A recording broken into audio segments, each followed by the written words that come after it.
Most immigrants wait years for a chance to live in the United States. But some have found a fast route by capitalizing on a U.S. law passed nearly 50 years ago to help Cuban refugees fleeing Fidel Castro. These immigrants weren't born in Cuba. They never suffered under the Castro government. Yet they became legal permanent residents of the U.S. under the Cuban Adjustment Act. Why? Because one of their parents was born in Cuba. Brazilian-born Victor Arrieta has a Cuban father. He's never been to Cuba, but was able to stay in the U.S. because of the law. I usually consider myself Brazilian. I was born in Brazil. When I moved here, it wasn't for political reasons. It was because my family lived here. And it wasn't for economic reasons either. I benefited from the Cuban Adjustment Act. The Cuban Adjustment Act offers a fast track to U.S. residency, and it applies to any native or citizen of Cuba. U.S. immigration authorities say that means anybody born to Cuban parents anywhere, an interpretation that some say is far from the original intent of the act.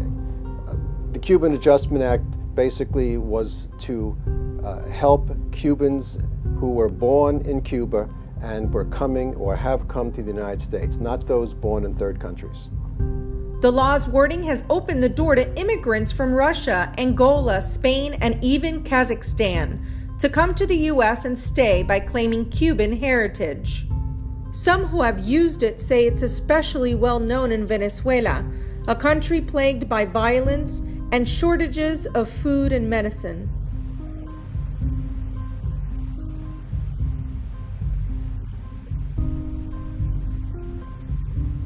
The Cuban parent path is a big advantage for immigrants who otherwise have to wait years for U.S. residency.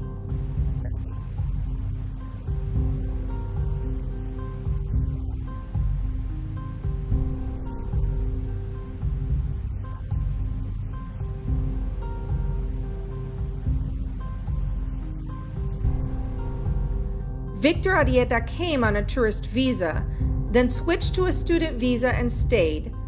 The Cuban Adjustment Act became a way for him to legally remain in the U.S.